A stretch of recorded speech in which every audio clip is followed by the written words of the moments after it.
Le syndicalisme au Cameroun est un grand malade, depuis très longtemps habitué à sa détresse. Les nombreuses réflexions qui en ont questionné la gravité révèlent un diagnostic où se situe la culpabilité de l'État, régulièrement présenté, à tort ou à raison, comme le principal adversaire à l'épanouissement syndical sous le ciel camerounais. C'est ce moment où le pouvoir en place vient faire une sorte de théâtralisation avec les travailleurs. Combien de fois les gens sont montés au créneau pour porter des voix, pour parler, poser la situation claire du travailleur camerounais. Mais qu'est-ce qui a changé? Rien. Le travailleur est de plus en plus pauvre, oublié, perdu. Ses droits sont de plus en plus bafoués. Au-delà de l'État, d'autres clichés, révélateurs de l'incapacité du mouvement syndical camerounais à défendre la classe ouvrière et à promouvoir son autonomie devant l'omnipotence du pouvoir. C'est le cas notamment de cette unité qui a disparu dans les rangs des prolétaires de cette époque, davantage préoccupés par les préavis de grève qui enrichissent certains camarades présidents. Pour moi, le pouvoir public n'ont rien à voir pour le mal qui se vit dans le milieu syndical. C'est le syndicalisme même qui a prêté, c'est le syndicaliste ou le syndicalisme qui a prêté ce flanc. Parce que vous ne pouvez pas descendre au plus bas niveau en tant que syndicaliste, organiser des manifestations pour attendre qu'on vous donne quelque chose à la fin. Ce n'est plus ça le syndicalisme. Bon, nous autres ne voulons pas suivre cet exemple-là. C'est depuis des décennies que l'inefficacité a pris ses quartiers dans les centrales syndicales. Et les rares à y croire encore pointent un doigt accusateur sur ses camarades à cause de qui s'est ouverte l'ère de la cohabitation entre syndicalisme et politique.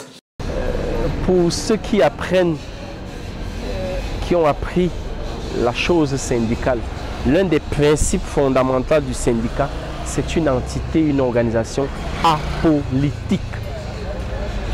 Dès que je l'ai dit, ça voudrait dire qu'on ne peut pas être un leader syndical et porter le costume d'un parti politique.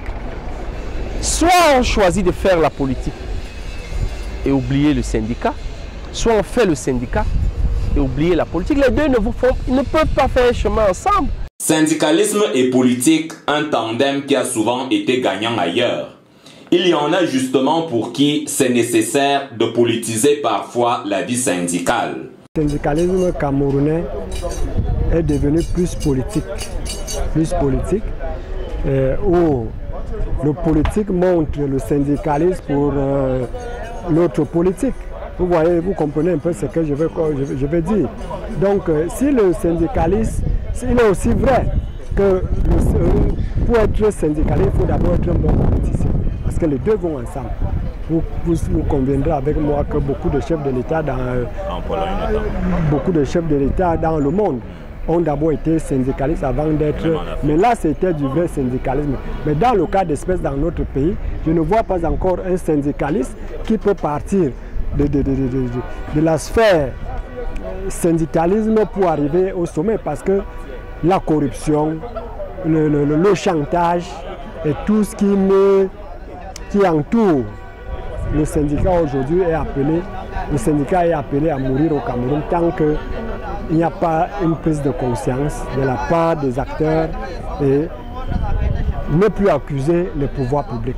Ce n'est certainement pas pour demain la renaissance d'un syndicalisme fort, tant que ceux qui en sont les adhérents ne se souviendront pas que le syndicalisme est une conviction et non une profession. Le syndicalisme n'est pas une profession.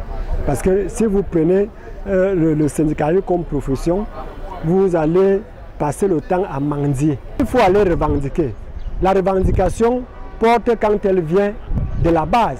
Mais si moi, en tant que président, je revendique parce que Essomba a dormi affamé, il faut rédiger un préavis de grève et aller demander quelques billets de banque à X ou Y.